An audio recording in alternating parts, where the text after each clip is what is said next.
बसंत पंचमी के मौके पर प्रयागराज के माघ मेले में आस्था की डुबकी लगाने के लिए श्रद्धालुओं का सैलाब उमड़ा पड़ा हुआ है। हालांकि मौसम खराब है, कभी हल्की बूंदाबांदी होती है, इसके साथ साथ बर्फीली हवाएं चल रही हैं, लेकिन आप देख सकते हैं कि बड़ी संख्या में श्रद्धालु आस्था की डुबकी लगाने के लिए, माता सरस्वती की पूजा अर्चना करने के लिए संगम व आसपास के जो दूसरे घाट हैं वहां पर उमड़े हुए हैं। इस दौरान सुरक्षा के बेहद कड़े इंतजाम किए गए हैं। ये पहला मौका है जब माघ मेले में आर्टिफिशियल इंटेलिजेंस का भी इस्तेमाल किया जा रहा है। और हमारे साथ इस वक्त माघ मेले के डीआईजी डॉक्टर राजीव नारायण मिश्र जी हैं, उनसे बात कर लेते हैं। सर, मेले में सुरक्षा को लेकर किस तरीके के इंतजाम किए गए हैं?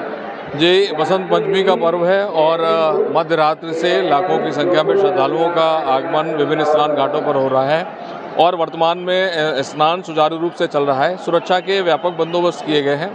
जल में सुरक्षा के व्यापक बंदोबस्त किए गए हैं। जल में एक फ्लोटिंग पुलिस चौकी की स्थापना की गई है जो कि लगातार जल में होने वाली गतिविधियों पर नज़र रख रही है। डीप वाटर बैरिकेडिंग, जाल, इसके साथ फ्लड कंपनीज के जवान, एसडीआरएफ की टीमें, एनडीआरएफ की टीमें, प्रशिक्षित गोताखोर, जल पुलिस के लोग जल में सुरक्षित स्नान देने के उद्देश्य से व्यवस्थापित किए गए हैं। जहां तक अगर हम पार्किंग की व्यवस्थाएं मेले क्षेत्र में की गई हैं, सुगम आवागमन देने के लिए उनके शिविर पंडालों तक, स्नान घाट तक जाने के मार्गों को पृथक पृथक रखा गया है और सीसीटीवी कैमरों के माध्यम से हम लोग लगातार नज़र रख रहे हैं। एआई बेस्ड कैमरे भी लगे हुए हैं। 300 से अधिक सीसीटीवी कैमरे पूरे इस मेले क्षेत्र पर नज़र रख रहे हैं। कोई महत्वपूर्ण इनपुट मिलता है तो तत्काल वायरलेस सेट के माध्यम से हम लोगों को कम्युनिकेट होता है, संबंधित अधिकारियों को कम्युनिकेट किया जाता है, जिससे कि तत्काल प्रतिक्रिया करके वो उसका सम्यक निस्तारण कर सकें। पब्लिक एड्रेस सिस्टम के माध्यम से हम लोग लगातार श्रद्धालुओं से संवाद बनाकर उनको महत्वपूर्ण जानकारियाँ, पार्किंग स्थलों की जानकारियाँ, खोया पाया केंद्र की जानकारियाँ, स्नान घाटों की जानकारियाँ दे रहे हैं। और पूरा बम डिस्पोजल स्क्वाड्स की टीम्स, एएस टेक टीम्स और एटीएस के कमांडोज, आरएफ की टीमें, एसडीआरएफ, एनडीआरएफ, जैसा मैंने जल में बताया, पहले से व्यवस्थापित हैं। सारे लोग क्रियाशील हैं। महिला पुलिसकर्मी बड़ी संख्या में तैनात किए गए हैं, क्योंकि महिला श्रद्धालुओं की संख्या काफ़ी अधिक रहती है। यातायात पुलिस के लोग, घुड़सवार पुलिस के लोग, सभी लोग अपना योगदान दे रहे हैं। एंटी रोमियो टीम भी लगाई हुई है। एंटी क्राइम टीम भी विभिन्न प्रकार के असामाजिक तत्वों पर नज़र रखने के लिए क्रियाशील है और सारे घाटों पर स्नान सुचारू रूप से चल रहा है। सर, इस बार के माघ मेले को महाकुंभ के रिहर्सल के तौर पर आयोजित किया जा रहा है, तो कौन से ऐसे नए प्रयोग हैं जो माघ मेले में पहली बार इस्तेमाल हो रहे हैं? देखिए, क्राउड मैनेजमेंट की जो टेक्निक्स हैं उनको हम लोग देख रहे हैं कि किस प्रकार हम बहुत सारी चीज़ों को लागू कर सकते हैं। सीसीटीवी कैमरों का क्या हम अधिकतम प्रयोग कर सकते हैं।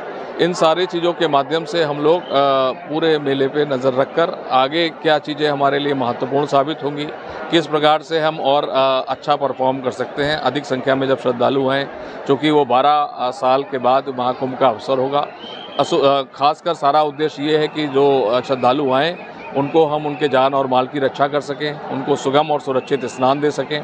इन सारे चीज़ों को एक बृहद स्तर पर देखते हुए, सारी चीज़ों को, क्योंकि वर्तमान में भी ये मेला चल रहा है, तो हम व्यवहारिक रूप से इनको लागू करते हुए भविष्य के लिए योजनाओं में भी शामिल करने का प्रयास कर रहे हैं। एक अंतिम प्रश्न ये है कि क्या माघ मेले में इस बार आर्टिफिशियल इंटेलिजेंस यानी एआई तकनीक का प्रयोग किया जा रहा है?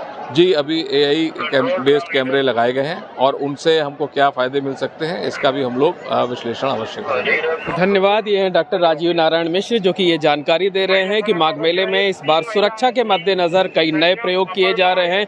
एआई तकनीक का भी इस्तेमाल किया जा रहा है और इस बार के माघ मेले को महाकुंभ के रिहर्सल के तौर पर आयोजित किया जा रहा है।